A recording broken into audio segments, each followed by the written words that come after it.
Entrevista, o assunto agora tem interesse público, vou dizer o porquê. Porque a companhia Vice-Versa, que é uma das mais, digamos, mais fortes, que tem um trabalho mais tempo por aqui, vai estar com um espetáculo novo. Quem vai conversar, tem projeto novo, quem vai conversar conosco aqui é a Cláudia Toledo, atriz e aderecista, e Lenine Alencar, diretor e produtor. Cláudia, Lenine, sejam bem-vindos ao Gazeta Entrevista. Bom, eu queria, já que vocês me explicassem aqui, o que é esse cortejo híbrido, Cláudia? Trata-se do quê? Como é que nós podemos ter acesso a isso? Então, o espetáculo, primeiro, boa tarde, Boa né? tarde. Obrigado pelo convite para a gente estar aqui divulgando o nosso trabalho. O cortejo híbrido é um espetáculo que surge a partir de um cortejo natalino, né? Que nós fizemos para o município, para apresentar nos mercados, e ele tinha um contexto de mais música e também uns poemas, poesias, e trazendo esse contexto natalino, né? E aí nós resolvemos continuar com o projeto do trabalho e agregando outros assuntos e outros temas durante esse processo de montagem, já diz o nome, né? Híbrido. Então ele vai, a cada tema novo, ele vai se ressignificando, ele vai tendo um outro texto, um outro contexto, e a gente foi construindo o trabalho nesse sentido. E né? é híbrido porque ele vai agregando esses outros elementos, né? E vai compondo uma narrativa, né? Vai Isso. compondo uma trama. Exatamente, ele é como se ele não tivesse finalizado, né? Ele está sempre em processo de reconstrução, né? Depende daquilo que acontece nesse contexto que a gente vive hoje, né? Nesse contexto político. Não é um auto, você não classificaria como um auto? Não, ele é um espetáculo que traz assuntos e traz poemas, mas não é um auto natalino, não. Ele é um espetáculo mesmo com uma temática que vai variando, né, Lê? A gente vai variando essa temática dentro do espetáculo, puxando para a reflexão, puxando para os assuntos atuais, né? Então a gente vai fazendo uma costura de brincadeiras, de jogos, a gente constrói uma dramaturgia em cima de poemas, de cartinhas, de textos mesmo, né? Esse agora que a gente está fazendo tem a maior parte dele é inspirado nos textos de Brecht, né? Então Nossa. a gente vai trazendo com músicas autorais que falam também do contexto, alguns outros trechos de outras músicas que têm a ver com o assunto, né? A gente traz um pouco da questão da Covid. Ô Lenine, eu aqui ia fazer a pergunta para ela se o espetáculo tinha alguma paródia desse nosso aperreio político. A mulher vem com Bertolt Brecht, aí fica difícil. Boa tarde. Boa tarde aí a todos, né, que estão em casa, né, os telespectadores da TV Gazeta.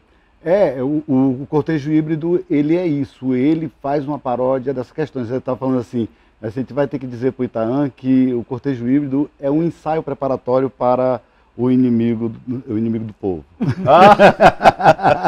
Mas o inimigo do povo, deixa eu só explicar, é porque eu cobro do Lenine que ele produza, espero que junto com a Cláudia também, O Inimigo do Povo, que é uma peça, um texto do Henrik Ibsen, que é um dramaturgo sueco do século XIX, e que me parece ser adequado. Há algum tempo que ele se abarca demais a história recente do Acre. Mas ela estava falando a respeito dessa paródia que Exatamente. Comédia dell'Acre fala muito disso já. Porque assim, a gente, como a gente trabalha muito com essa coisa fragmentada que a Comédia dell'Acre tem, outros trabalhos que a gente tem, o Molière tem, né, as mulheres de Molière, então a gente também foi trabalhando com essa, só que agora muito mais fragmentado, porque ele traz muito mais elementos em cena, e que a gente trabalha com todo um contexto, né, da dança, da música, do teatro, da fala. Então, quer dizer, ele não é uma peça de teatro, ele é um espetáculo cênico,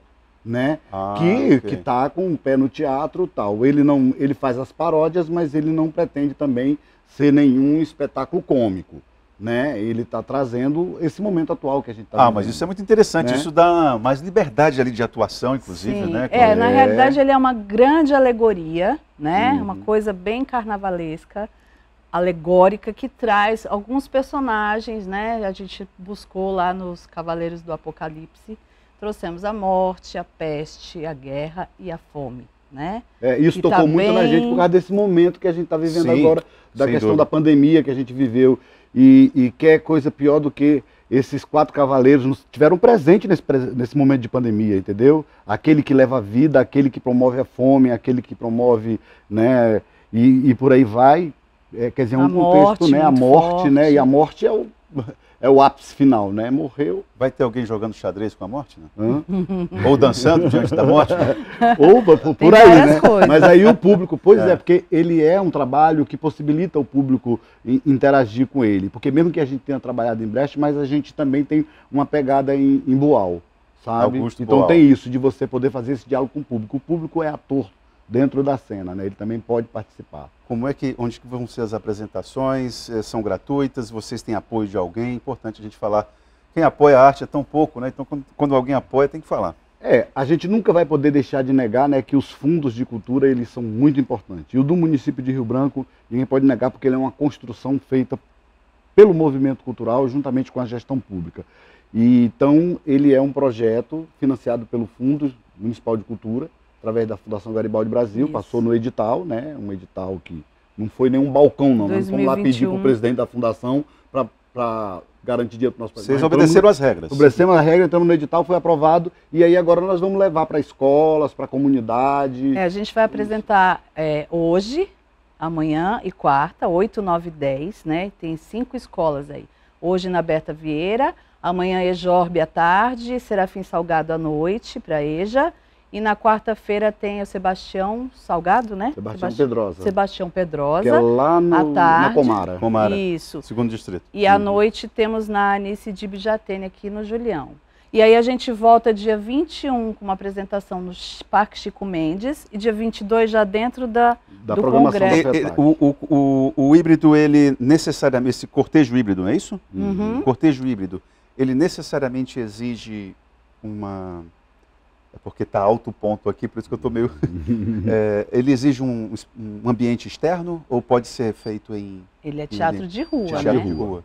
Ele vai para qualquer lugar, pátio de escola, ginásio, rua, praça, não tem essa coisa não. Isso te incomoda de alguma forma? Você gosta mais, se identifica mais com a questão do espaço teatral? Eu me identifico com o teatro como um todo, né? Eu venho do teatro de palco, né? Mas eu depois fui militando nessa questão de teatro de rua, né? E mais precisamente de um tempo para cá, a partir do grupo Vivarte e tal.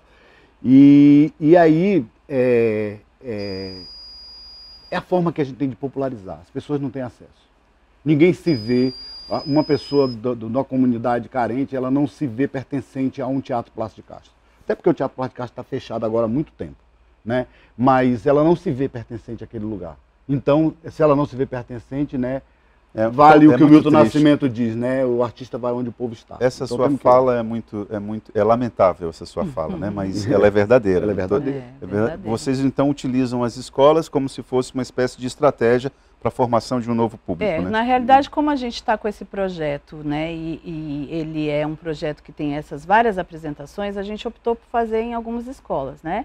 Mas a companhia Vice-Versa, ela trabalha tanto com teatro de rua quanto teatro de palco, né? A gente tem vários espetáculos de palco, né? E também a maioria dos nossos são de rua. Então, às vezes, a gente faz mesmo na frente, na rua. O cortejo híbrido, por exemplo, na época da pandemia, nós fizemos em cima de um caminhão. Que bacana. Né? Foi ótimo. É porque assim, né, Itaã, a questão, por exemplo, do teatro de rua não é por uma questão, sabe, ideológica, não. É uma questão filosófica, sabe? É uma decisão. É uma filosofia de vida, porque ideológico a gente quer uma para viver, né? Então pronto, ele é filosófico. Eu tenho como filosofia fazer o teatro de rua porque ele é arte pública. Ele é por excelência arte pública. Perfeito. E a arte deve ser também um acesso para todos. Para todos, né? Lenine e Cláudia, muito obrigado pela vinda de vocês. Nosso tempo acabou.